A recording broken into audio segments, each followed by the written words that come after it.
Hi, I am Jennifer Evans, and today I would like to present about the inequalities that men experience and a lot about how men live in this changing world that we're in.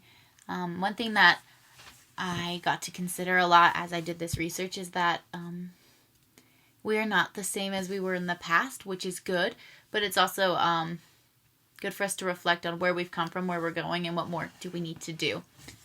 I guess a little disclaimer would be that a lot of the things that I want to talk about and share are a lot of my ideas and beliefs, and the other half are things that I saw through just skimming the internet, things from the textbook, things from social media, from movies, and just from every source that I have available to me. I have come to notice these inequalities that men experience, and I have come to see an impact on the world that we live in. I also understand that we are in trying times right now where we're all kind of experiencing our own little struggles, and that we all have opinions on things that are going on in the world. But I just hope to share a little bit about what I think and I feel and I've learned. But I also hope to encourage you all to go and learn a little bit more.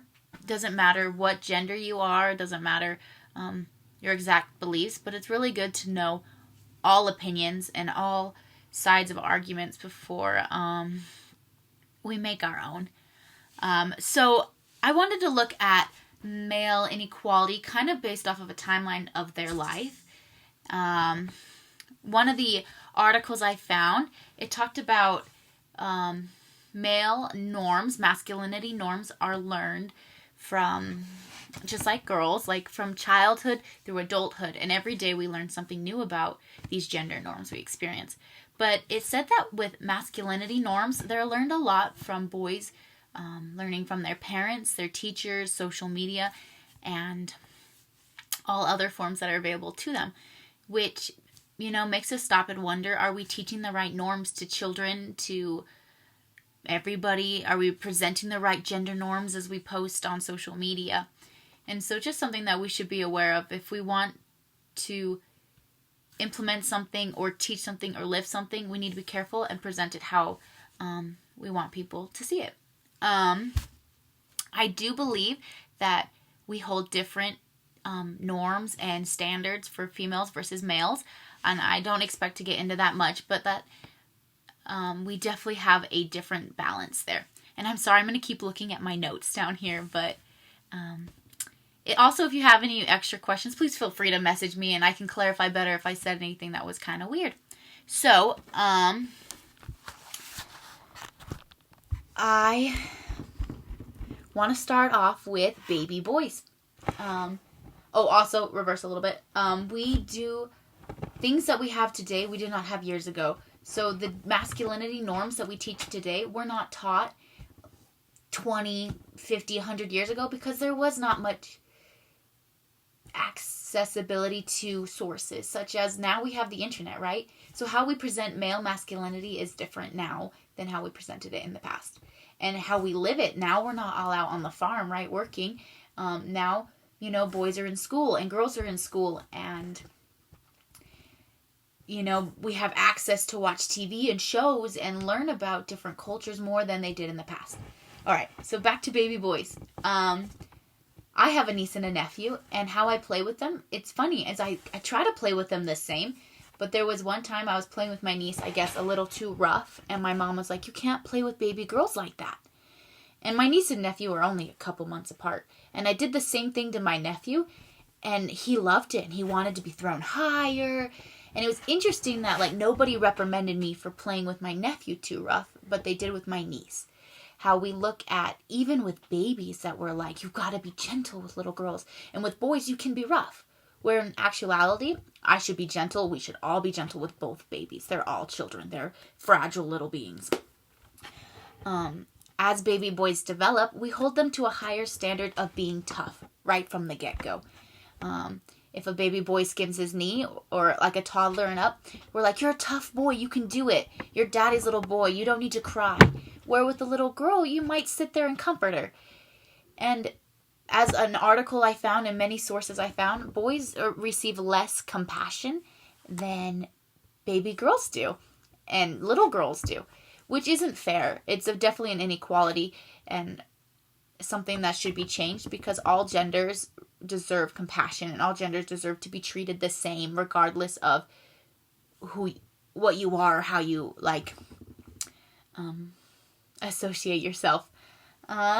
Continuing, they talked a lot about in the book, if a baby boy or a 2-year-old, 10-year-old boy was to wear a pink shirt or play with dolls, the parents would be concerned. And they would be like, why is our son doing this? He should be out playing with sports. And that's an inequality, because if a boy wants to play with a doll, why are we to sit and say no? We are at a day and age where we are more accepting and we're more understanding of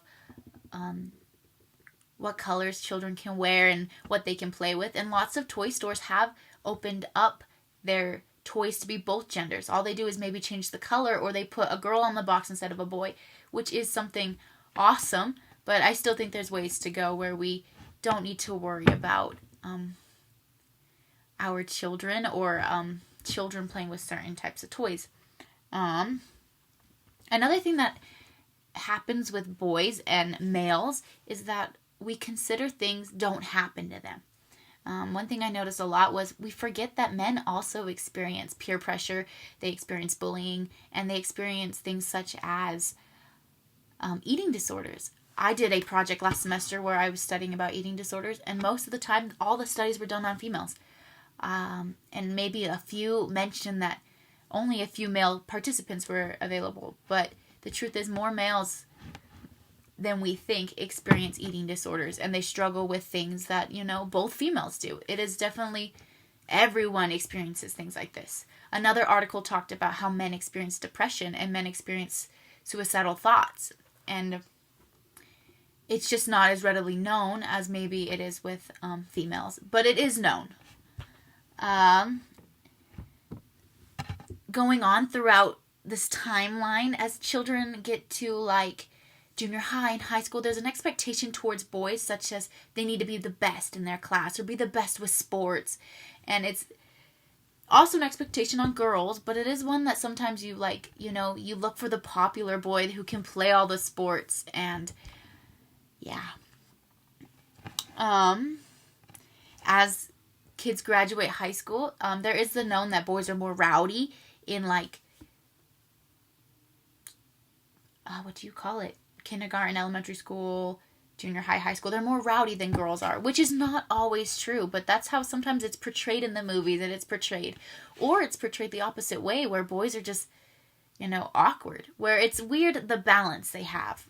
The next thing is kids graduate from high school and they move on to college. I have noticed this throughout my whole time applying for scholarships, is that there are barely any scholarships available towards men.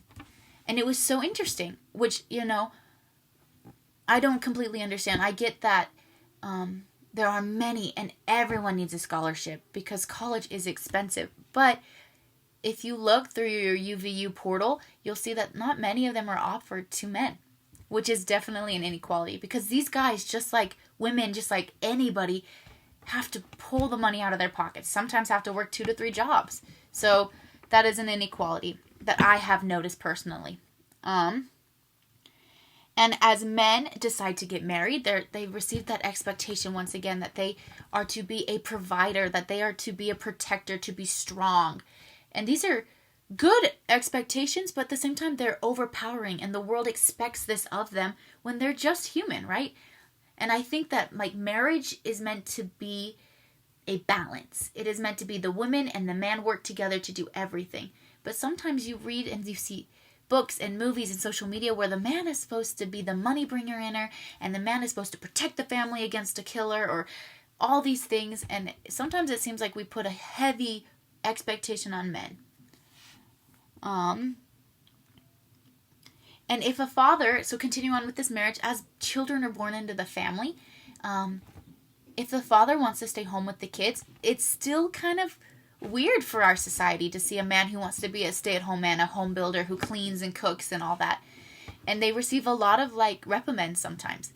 And that's just something I've noticed through a lot of scrolling through social media and a lot of understanding of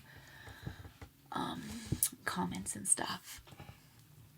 If a marriage ends in a divorce, it is most of the time the father will lose custody of his children. Rarely do fathers get opportunities to have full custody, which is something I noticed in articles and I noticed from listening to people around me and hearing things. Yes, we've come a far way, but still it is hard for men to be able to be there for their children if there is a divorce that happens. A lot of websites I found and statistics that I read up on talked about that men are at a higher risk of dying premature than women. Reasons that they would die would be such as suicide. Men have a higher risk of cancer. Men have higher risk of living homeless than women, and many other things, which is sad. Which makes me wonder if we are doing things to help this. To like, is there medical help out there? Is there are we preventing this so that men don't feel like they're gonna not be treated the same because maybe they'll die early or because they're at a higher risk of something. It makes me also wonder, are we doing something about, helping men who are at a higher risk of suicide, or are we reaching out to everyone? Oh, and another fact I found that was very interesting is that, we notice a lot with what we see is that women get raped a lot, which is so sad to say, but we need to remember that a lot of men at the same time are being affected by the same thing. The movie Perks of Being a Wallflower is a great example of realizing that men can be raped and abused, but maybe you don't realize it because it happens more to women. And doesn't matter who it happens to, it is a sad thing that should never happen. Let me make sure I have talked about all that I want to. I believe so. I just want to say that, I am blessed, but I've also had the opportunity to grow and understand more about men and understand about how it feels maybe to be a man, and that this world is scary for whoever you are, and it's hard for whoever you are. And we as a team, as a world, as a population, need to work together to help everybody feel invited and feel welcome and not feel like you're better than the other, because really it takes us all to survive. Thanks for letting me share this with you, and I hope that I kind of was all over, I know, but I hope that you can maybe find truth in what I said and look up also some of your own information based off of this topic, and I hope that you can enjoy it and maybe comment.